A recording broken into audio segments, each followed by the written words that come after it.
Hello, and welcome to the inaugural episode of the Intelligent Estate Podcast. I'm Travis Leo, and I'm going to be your host for this new series. You're probably asking yourself, what's the Intelligent Estate? The Intelligent Estate is a new podcast featuring industry experts in cutting-edge technology for today's high-end homes. Every other week, we're going to explore a different subject matter, whether it be lighting, networking, infrastructure, golf simulators, really anything related to technology that's going into today's high-end homes.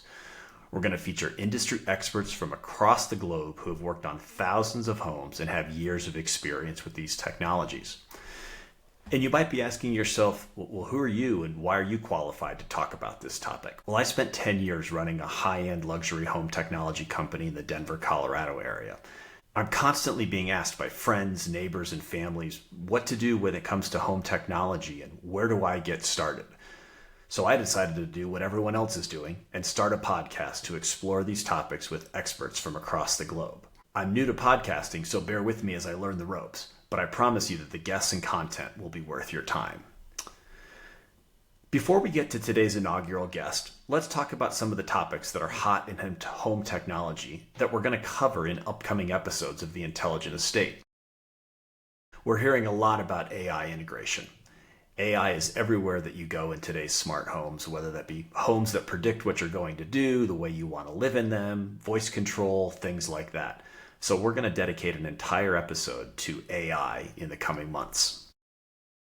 Lighting is all the rage in today's smart homes, whether it be intelligent fixtures with smart control, circadian rhythms, constant dimming.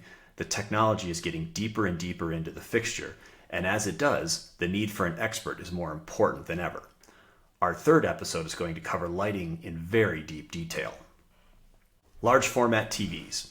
The TV is still the centerpiece of the entertainment world, but now we're starting to see large format LED walls overtake projection systems. Think of these like jumbotrons for your home. We're going to have an industry expert on to talk about the pros and cons of large format LED walls and whether he's seeing these going into some of the highest end estates across the globe. Golf simulators are exploding in popularity. One of our upcoming episodes will feature some industry experts talking about the advent of golf simulator technology in today's high-end homes and how to think about space planning when it comes for golf simulators.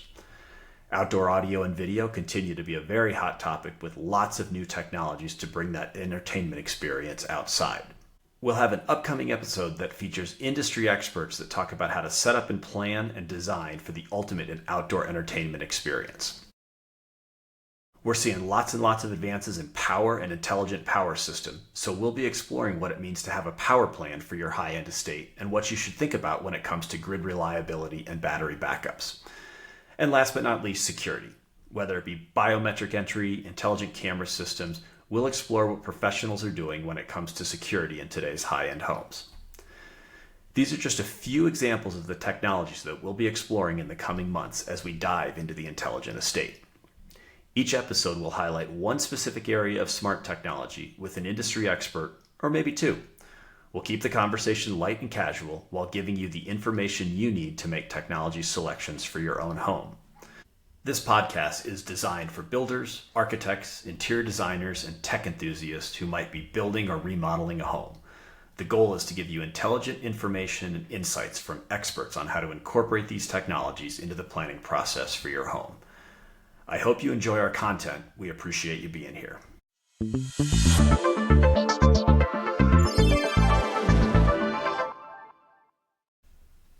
Let's hear from someone who's actually bringing these innovations to life. Our guest today is Jay Bakaler, the president and founder at Metro 18. Metro 18 specializes in high-end smart home integration for some of the most exclusive properties in the country. With offices in San Francisco, Los Angeles, Austin, and New York, Jay has worked with everyone from architects to interior designers to bring seamless, intelligent living into spaces where design and tech have to coexist flawlessly. From voice-controlled wine cellars to biometric panic rooms, he's seen it all. And today he's here to share his insights on what's trending, what's timeless, and what's just around the corner in the world of luxury home technology. Welcome to the Intelligent Estate, Jay. If you could, in 30 seconds or less, tell our audience about your background and the background of Metro 18. Hey, thanks for having me, Travis. So I fell into this just totally by happenstance, answering a career ad for a summer job at UCLA in 1985. I was looking for something to do that wasn't, related to my science major, biology, and I responded to an ad from a company that was looking for folks to install business phone systems in people's homes in Los Angeles. Okay.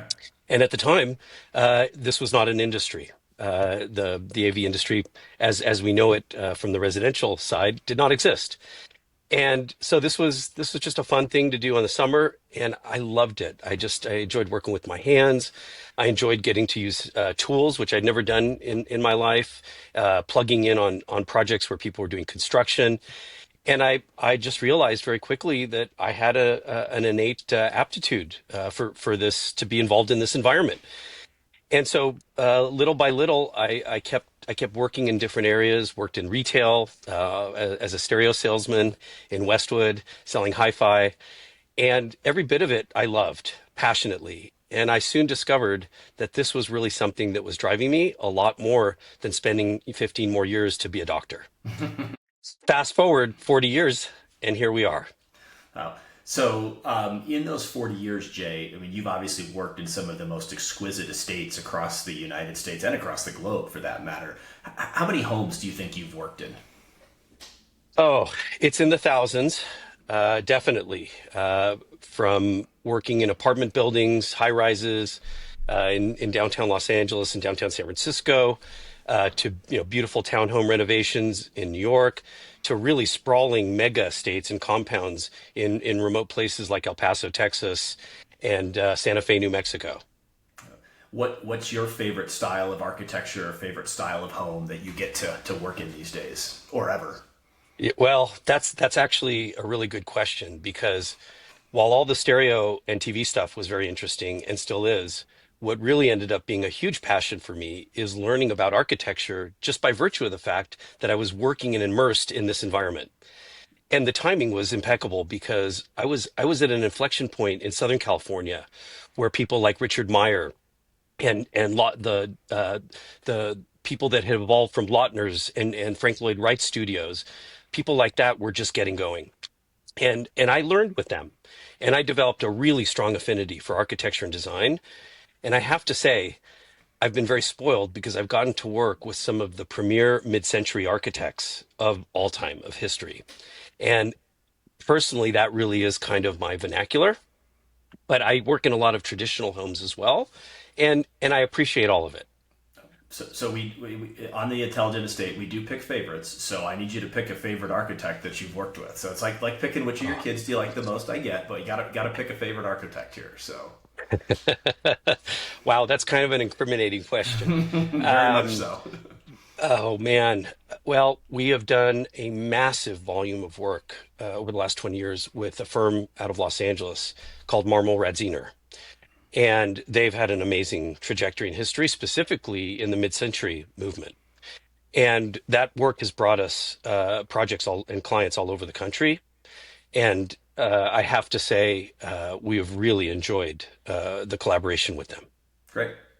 Obviously, Jay, as a technologist, you have technology in your own home. What's your favorite part of technology in your own personal residence that you live Well, it's the stuff that the boss doesn't scream at me about. For kidding aside, we're my home is an active showroom and it's an active demo facility where we vet products long before we go and put it out in the wild to victimize our clients. Right?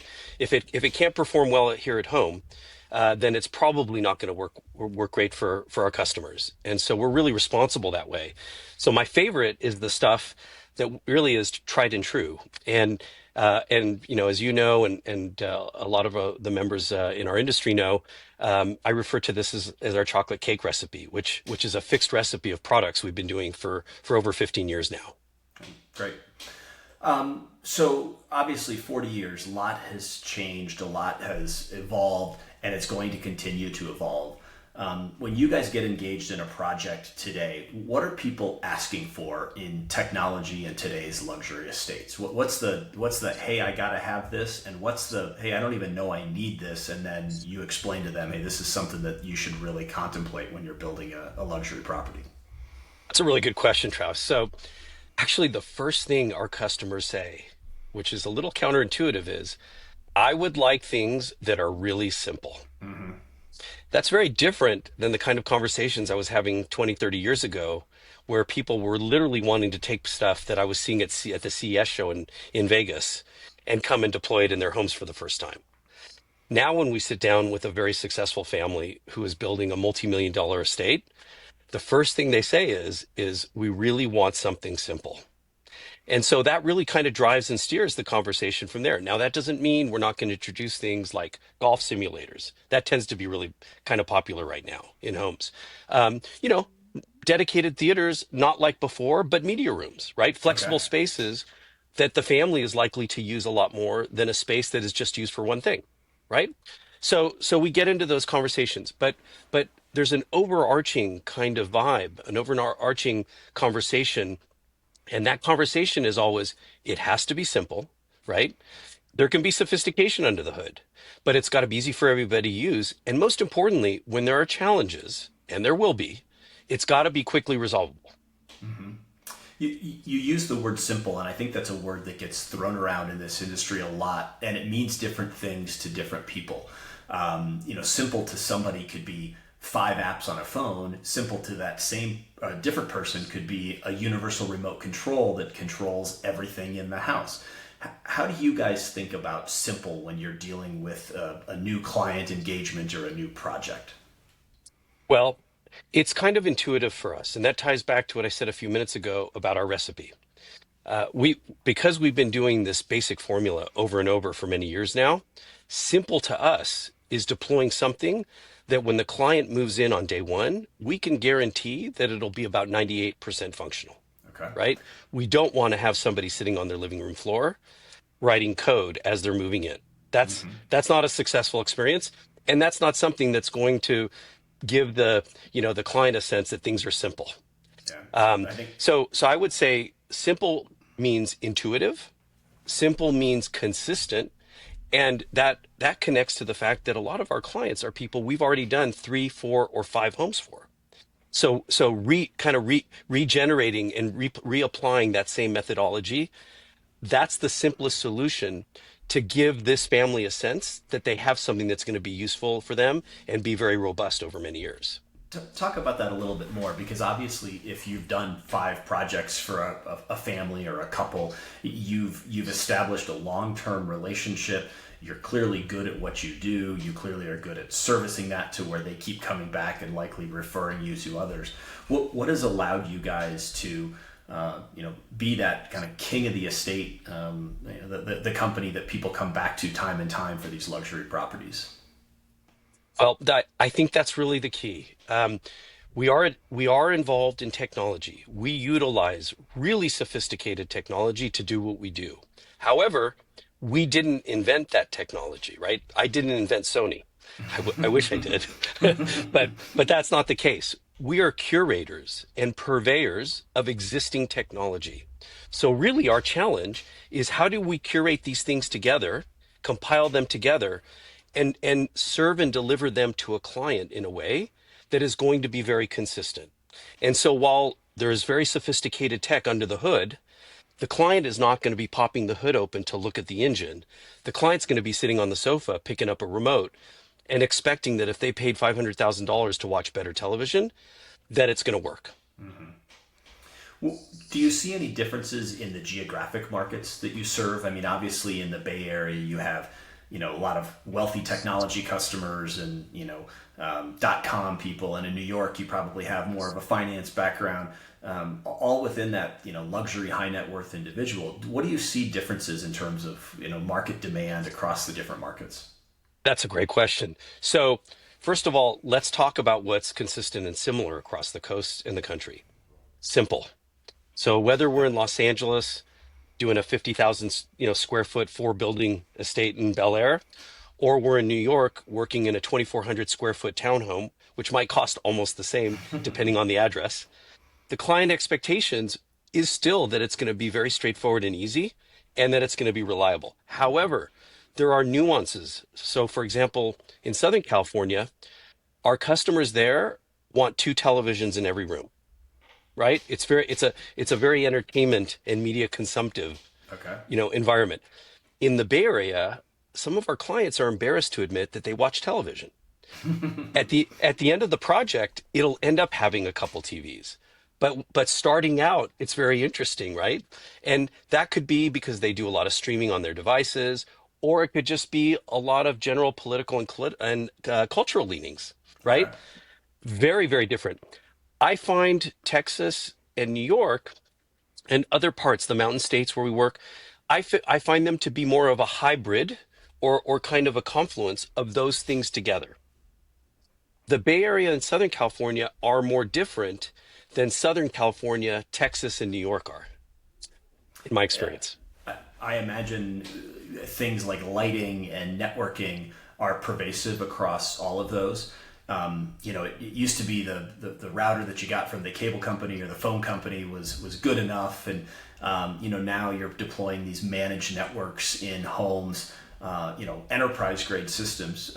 Talk a little bit about that and kind of what your belief is in terms of the network that goes into today's high end estate. Absolutely. So that is the common thread that is unquestionable across all of our projects, regardless of where they are. The wired and wireless network or the local area network has gone, like you said, from being products that you could buy at Best Buy and self-deploy in a few minutes to being really intense commercial and industrial grade products, which are the same things that are used to support airports and hospitals and commercial facilities. Mm-hmm. And for the last 8 or 9 years, one of the things that's really differentiated and actually changed our business, and this was something driven by one of our Silicon Valley clients who set up Facebook's first data centers. That Oh was his wow. claim to fame. He got us hooked on this level of intensity in terms of how we approach networks. And since then, we have built a corporate IT business within the envelope of the home IT, AV and low voltage operation. Okay. And that has been a massive help to the growth of the business because everything in the home, whether it's the Lutron processor, the security cameras that are PoE connected, the streaming music player, everything is connected to the network. Not to mention the parents or the homeowners, their children, and their guests who are all on all their devices constantly streaming content. So the network determines and sets the tone, not only for the experience with our systems, it also sets the tone for the infrastructure we leave in place to how we support the clients long term and how we provide them remote support Okay. for 3 years included with every one of our installs. Expand on that a little bit. So, I move into the home. Obviously, technology is going to have some challenges over time. You guys provide 3 years of complimentary support Turnkey. for turnkey. Wow. And Turnkey, you that's right. and you guys do that all yourselves with your staff and your organization. Correct. We don't outsource that. So we have set up a sub operation service organization. And within that, there's an IT specialty group. And that group is monitoring the hundreds and hundreds of these industrial Cisco deployments now that we've amassed across the country for the last 8 years. Uh, Those systems are all deployed uniformly using the same switches, the same firewalls, the same access points. Now, of course, every couple of years, Cisco updates their products, so we have to make some adjustments. But at the end of the day, it's still fundamentally the same basic thing, and so we are giving them enhancements, but it's still the core infrastructure and foundation that everything in the home is running off of. I know when I used to run a company, we would present an enterprise grade network to a client, and it would be $30,000. Let's throw a number out there. And I would get so much pushback around, well, I can get a Wi-Fi access point at Best Buy or pick up my Apple Airport, whatever it may be. I assume you get some of that in your markets. How do you combat that and deal with that to get people to understand just how important that enterprise grade network is in today's home? That's an important question. So today's average network deployment for the projects that we work on is pushing 70 or $80,000. Wow. Yes. And if you think of it, it's somewhat commensurate with the overall spend when you look at amplification, custom speakers, projector equipment, televisions, home automation gear, lighting controls.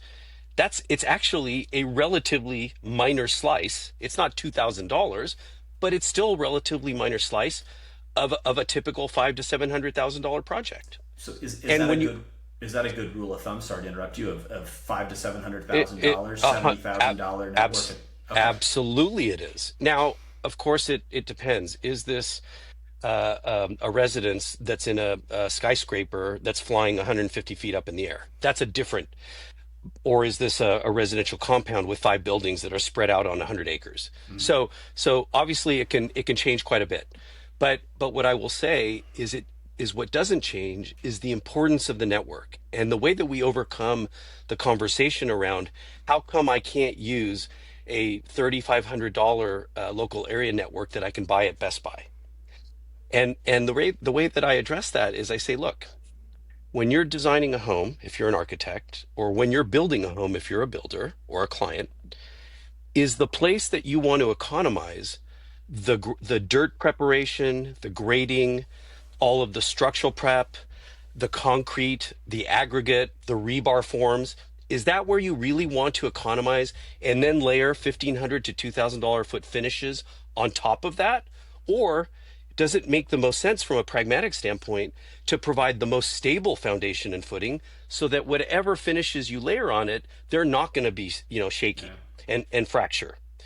And when you explain this to a successful person, and anybody building a $5 million or $10 million plus home obviously has had some success, they all of a sudden the light goes on for them, and they say, "Oh, wow!" And then they say, "Well, but this is equipment that I use at my office. Do I really need that level of intensity around the network for my home?" And what I say to that is, I say, your office, with all due respect, is a 9 to 5 environment. Your home is a 24/7, 365 environment with a lot more variation in the inhabitants and how they're using things. It's a bigger laboratory experiment in terms of things that can go wrong That's true. than the rigidity of a corporate environment where there's IT staff during the day.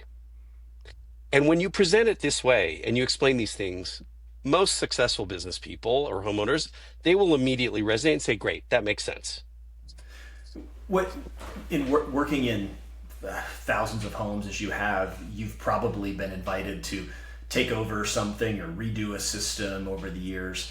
Where do you see where mistakes are being made? I think in general, this industry can sometimes get a bad rap because of too many installations gone south that just don't work out for whatever reason. Where do you, when a company, or excuse me, when a customer contacts you and says, "We're not happy with our provider," or "We're not happy with our system, we want you to come and take a look at it," what's usually the root cause of why that dissatisfaction exists?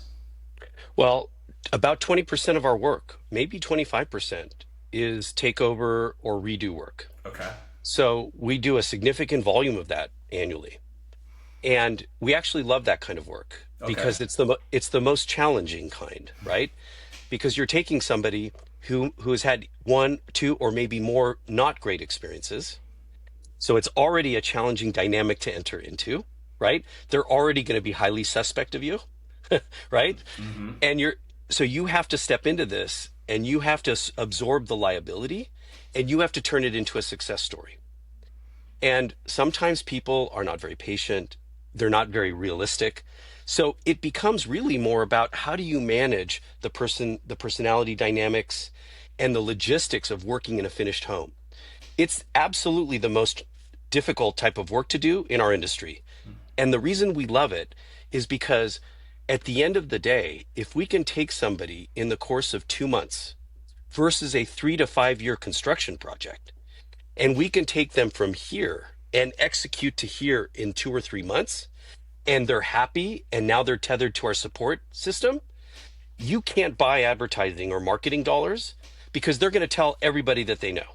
So it's a more immediate return on an emotional investment of seeing Immediate the zero return. to hero type of thing. Yeah. It's like you've gone to two doctors. They didn't make you feel better. You feel awful, and you go to a guy and he makes you feel better. That guy's the hero, Yep. And you're going to right? tell all your That friends person, and family you're going about to how tell great everybody you got that to go to this doctor. was. Yep. Exactly. So it's the hardest kind of work. The stakes are very high. And sometimes we're brought on to do that work with the promise of a much larger project. The carrot. So they have a current home. It's already been through three integrators. They're not happy, and they're building a brand new 35,000 square foot compound in the Mountain States. We first have to execute for this smaller project. There's a lot. There's a lot at stake there, Yeah. right? What you mentioned that family that's gone through three integrators. What's the root cause of why relationships fail? Why do the clients fall out of love with their integrator or their Yep. system, whatever it might be? Number one, service. Okay. They paid a lot of money for something, and they're not getting the service that they need. That's number one. Number two, they were sold stuff that they didn't ask for. So improperly set and calibrated expectations from the start of the project. Okay. And number three, all kinds of lingering issues that everybody is chasing in circles for sometime for years. We'll find people that have put up with stuff for 6 years. It's Oh my. like if your car's not running, you're not going to leave it parked on the street for 6 years. Yeah, you're going to take Typically, it into a mechanic shop. you're going to do something about it, especially if it's a brand new expensive car. You would be surprised how tolerant people can be, especially really wealthy, successful people, to give their integrators a chance to make it right. Yeah. That's not always the case, but it is a lot of times the case. I had a buddy who asked me to go take a look at one of his friend's house just to give him an assessment. And this is about a 6-year-old home, probably $8 million construction. And the Lutron keypads still weren't engraved. And I walked in and I'm like, how can you be living in this house after 6 With the paper years tags. It didn't even have the paper tags anymore. Didn't even have the paper tags. No, it was literally just the 6 blank buttons. And I'm like, oh my God, what are we My doing favorite, here? my favorite is the paper tags have been on there so long that the paper is curled over. Yeah, somebody didn't finish the last 5% of that job, did they? Well, so that's calibration of expectations, right? We don't let our customers move in with paper tags. Even if that's what they or the lighting designer insist on doing, we don't allow that because we know how that story is likely to end. Yeah. We would rather go through some heartache and some expense to re-engrave keypads than to end up in that scenario. I think that's smart because it's easier to be an editor than an author, and if you wait for people to edit or change, they'll never make up their mind. And if you force a decision on them and say, hey, we can go change a couple of these if you want, it's going to really make the experience over the next 10 to 15 years much better. You mentioned that I wanted to come back to security. So we haven't really talked about security, but again, with the clientele that you deal with, security has to be a paramount concern for them. Talk a little bit about the trends that you're seeing in home security, technology when it comes to home security and estate level projects today. Absolutely. So for a lot of our clients, they have full-time staff. And even if they don't, they have people that are monitoring their properties. So for them, it's not that they're going to be really rigorous and vigilant about setting an alarm or a burglar alarm system. They want to monitor and see what's going on. Okay. So they want more sophistication around devices and technology that allows them to see, is there a car parked in their driveway when they haven't been there for a month? Did the landscaper show up or did he not when he's been sending a bill every week saying that he has, right? And so just like with networks where we're using industrial commercial networking technology, we're also using industrial commercial camera and surveillance technology, all of which coordinates and connects directly to the network. Okay. And it has a lot of very sophisticated AI capabilities so that a client could take a picture of a person of interest, upload it to the camera system, and get text messages if that person shows up at their Montana property when they're away. That's cool. Right? So there are versions of that in the consumer sphere. However, this is a different grade of product. And it has a different grade of resolution and of robustness in terms of how it looks on their, bolted to the front of their home, things like that. Electronic locks or electrified locking hardware. That's a big part of what we do. Okay. And that's a very intense coordination with the architect and the contractor and the door hardware supplier, all of that stuff. that can be one of the most sophisticated and involved parts of what we do on a big project. And I assume that extends out to access control and gates and Vehicle gates. property access and the like. So Yes, exactly. Yes. Yep. you mentioned AI. What AI is obviously everybody's talking about AI everywhere today. So what are some of the AI trends besides the security piece that you mentioned that you're starting to see in the home technology? So, we're not seeing the use of AI for things like lookup and search within our systems yet, except for the specific kind of cases that I described with surveillance video and things. However, I think all of that is changing very quickly. And there's a little bit of a dichotomy here because a lot of our clients are so private and are so concerned about their personal spaces and things, they don't want to open that up to the cloud, right? They Okay. don't want to be listened to and sniffed and all that stuff. They want their castle kind of locked down with a moat around it. And as you know, AI really kind of implicates that there's connectivity Yep. to the cloud because that's where the gestalt of all this intelligence is living. That's on one hand. On the other hand, a lot of these clients are people that are involved in AI as an industry and in the tech world. So they're in the business of looking and exploring where AI can have a fit.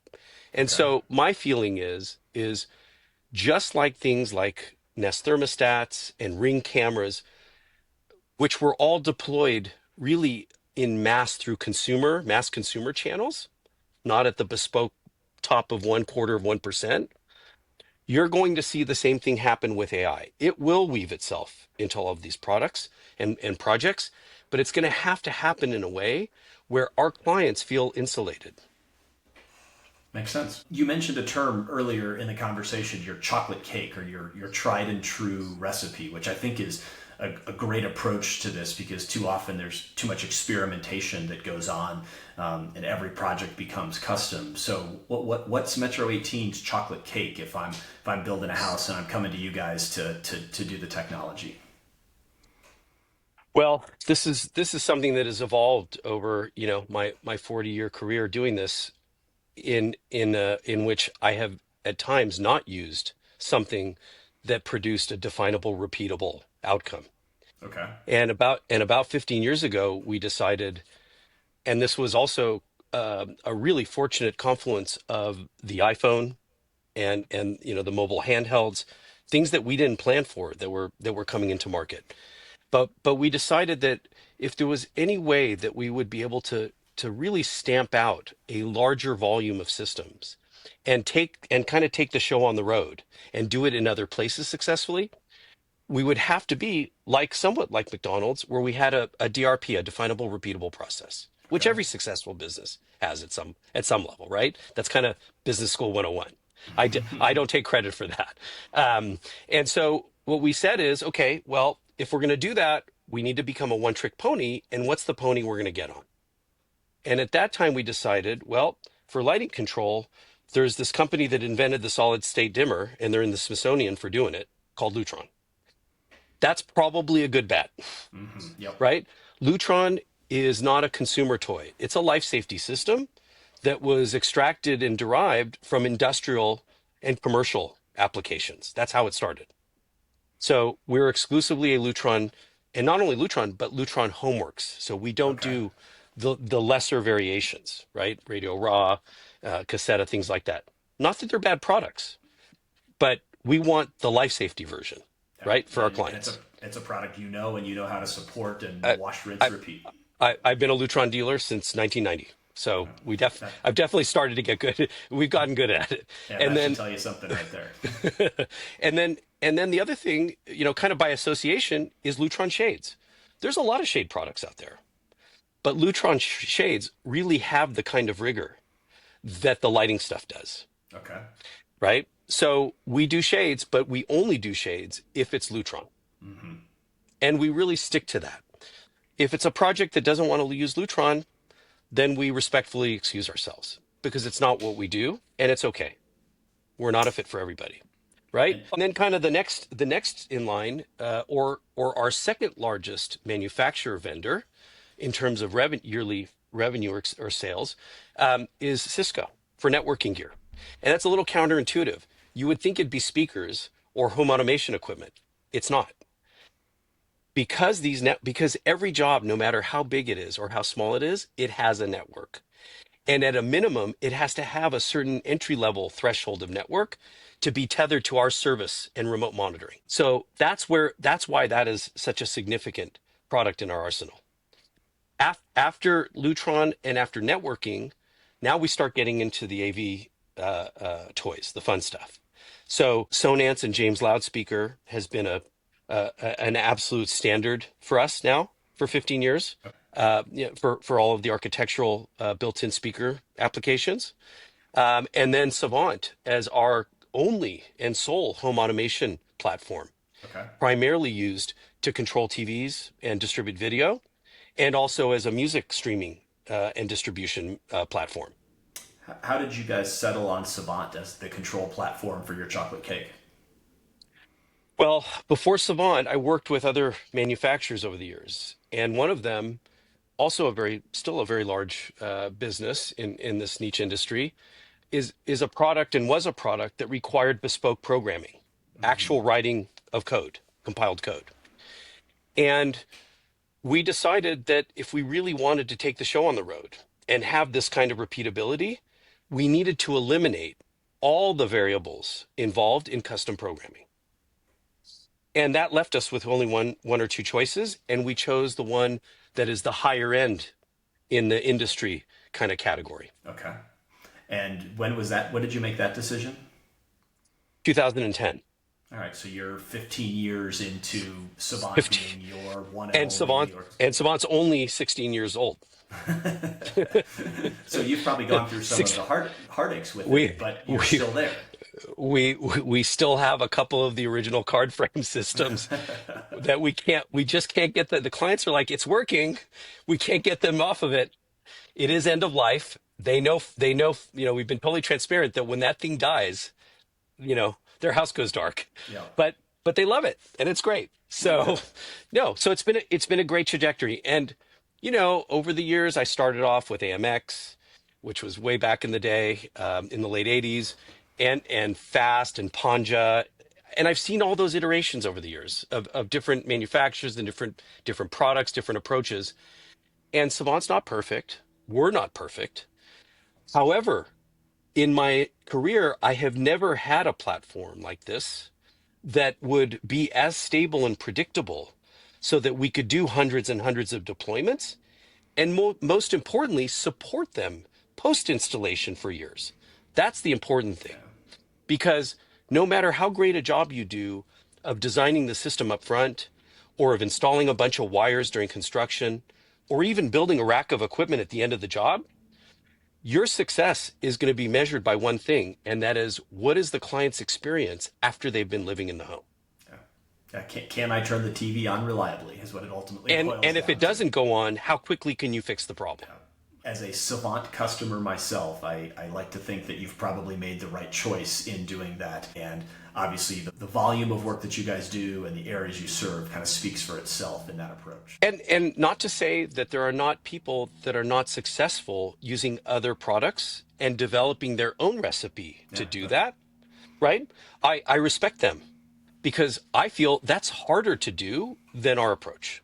Yeah, that's a good point. Like they have their chocolate cake too, if you will, and it can be. It's something that's repeatable. It's a lemon meringue pie. There you go. Vanilla cake. One of the things that I hear customers frequently complain about is they got the technology guys involved too late, right? They're ready to put up drywall, and they started to figure out, hey, I might want a TV over here, or I got to start thinking about this, and then it becomes a rush to get some pre-wire in or get it done.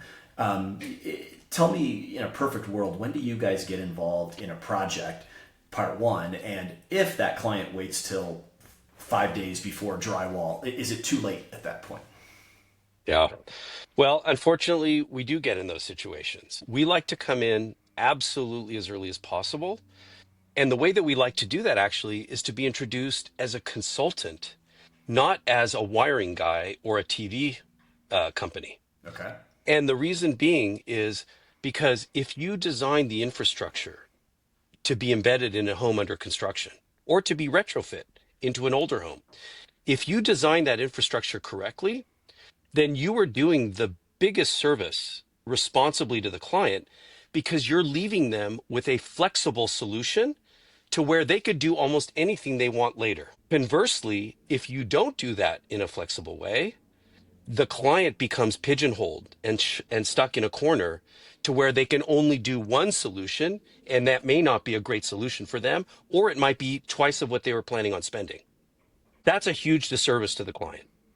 So the earlier that we can get involved, so ideally, we like to get involved when the mechanical, electrical, plumbing consultants, engineering consultants are brought, Okay. because everything we do touches electrical, it touches the mechanical systems for ventilation and cooling, space planning, even structural coordination. If a client wants to do recessed shade pockets on every window, but you've got structural members or moment frames or shear structures, that's a problem. And there's nothing worse showing up at a construction site when they're asking you to start wiring the job. And you can't put a bunch of No. shade pockets in because nobody did that planning. That is the worst conversation you want to have with the client that you just sold $1 million of watching better TV to, Yep. right? So yeah, I mean, it makes perfect sense. Like you can't cut a shade pocket through an I-beam. Like, Well, I guess you can. I have seen it done. That's called remodeling your brand new structure. Yeah. Yeah. Yeah, I mean, I think too often people think, oh well, they think of companies like Metro 18 as the AV guys or the TV guys, and oh yeah, TVs go on the wall last. But technology has become so integrated into the home that the sooner you get engaged, the better the end product is going to be. That you're bringing up a really important point here, which is it ties to what I led with as our biggest categories. It's actually not TV and music anymore. It's actually the core life and life safety systems. Lighting, because you can't survive without lights in your house safely. Window treatments, because you need some way to control either light or privacy or things like that. And communication, networking, right? That all ties to everything. Those are actually the core priorities. You mentioned one other core priority earlier that I don't know why you didn't put in that life safety, which is the golf simulator. So our next episode is going to be dedicated to golf simulators and planning And bowling on that. alleys. And bowling alleys. Are you seeing a lot of demand for golf simulators in your market right now? Lately, yes, absolutely. What do you think's driving that? Well, not only a demand for it, but but a shift in people dedicating a space just for watching TV versus trying to do a flexible space that they could use both as a golf sim or got it. to show movies or watch a program in. So Right?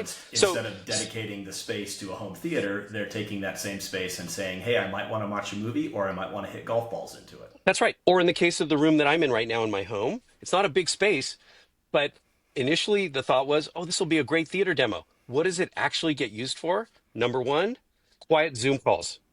Number two, music practice.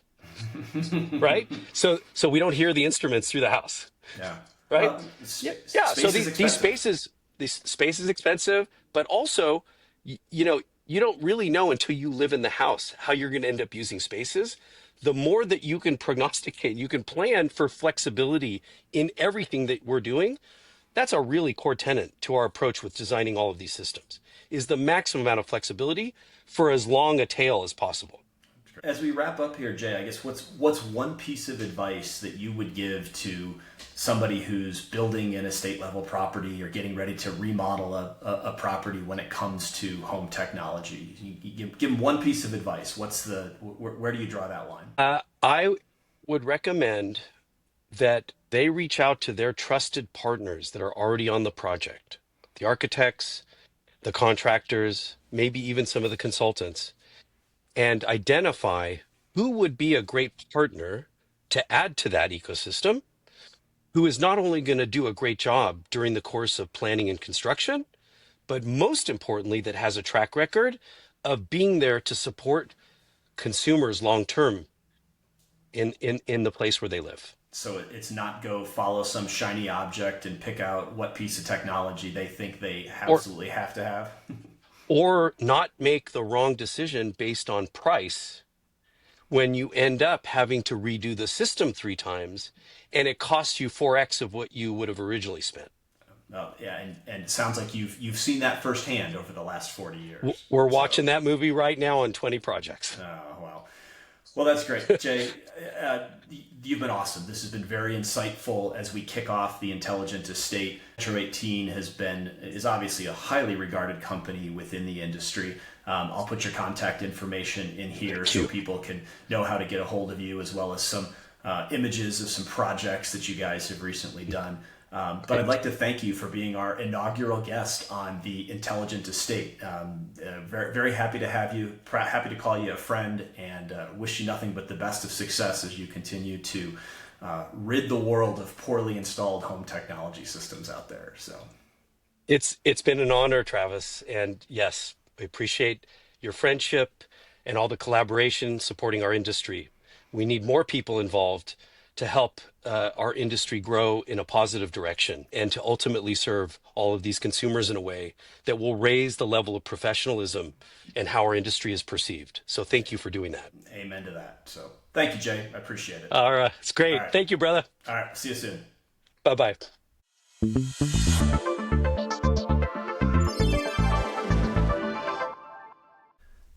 That was a great conversation and exactly the kind of insight we're here for. Now, before we wrap up, I want to take a few minutes to answer some listener questions. First off, we had a question from Jennifer in Palm Beach, who asked, if I'm starting from scratch on a new build, what's the most important system to plan for first? That's a great question, Jennifer. The answer is infrastructure. The network is the nervous system of your smart home. So before you get dazzled by a device or a technology, make sure you're working with a home technology company who prioritizes its structured cabling, robust Wi-Fi coverage, and a centralized control system. That way, everything else from audio to lighting is built on a solid foundation. I can't stress enough how important the pre-wire and infrastructure planning is to any new home build.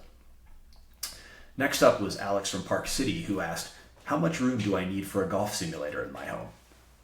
Alex, I get this question all the time as we used to sell and install golf simulators. Our next episode will feature an in-depth discussion on golf simulators, so stay tuned for that with a couple of industry experts. That's a wrap on this episode of The Intelligent Estate, where luxury meets smart living. We covered a lot today. The evolution of smart homes, a full walkthrough on what's possible, and some serious insight from Jay Bakaler of Metro 18 on what it really takes to integrate technology into high-end living spaces without compromising design. If you enjoyed today's episode, do me a favor. Hit that subscribe button on your favorite podcast platform and leave a quick rating or review. It helps more design lovers, homeowners, and tech-forward thinkers find the show. And hey, if you've got questions, ideas, or just want to show off your own intelligent estate, reach out to us on Instagram at the Intelligent Estate Podcast. I'd love to hear from you and maybe even feature your question in an upcoming episode. Thanks for engaging with us. We'll see you in a couple of weeks.